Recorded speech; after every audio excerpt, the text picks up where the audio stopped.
Milwaukee Sullivan has issued a severe thunderstorm warning for Walworth County in southeastern Wisconsin, western Racine County in southeastern Wisconsin, Waukesha County in southeastern Wisconsin, Washington County in southeastern Wisconsin, eastern Jefferson County in southeastern Wisconsin, eastern Dodge County in southeastern Wisconsin, western Kenosha County in southeastern Wisconsin, until 7:45 p.m.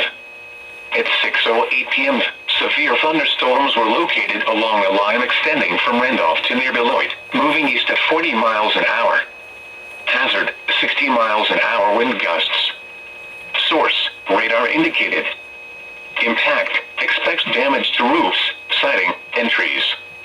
Locations impacted include Waukesha, West Allis, Wauwatosa, New Berlin, Brookfield, Menominee Falls, West Bend, Muskego, Whitewater, Hartford, Pewaukee, Sussex, Elkhorn, Heartland, Delavan, Hales Corners, Lake Geneva, Mukwonago, Delafield, and Jackson.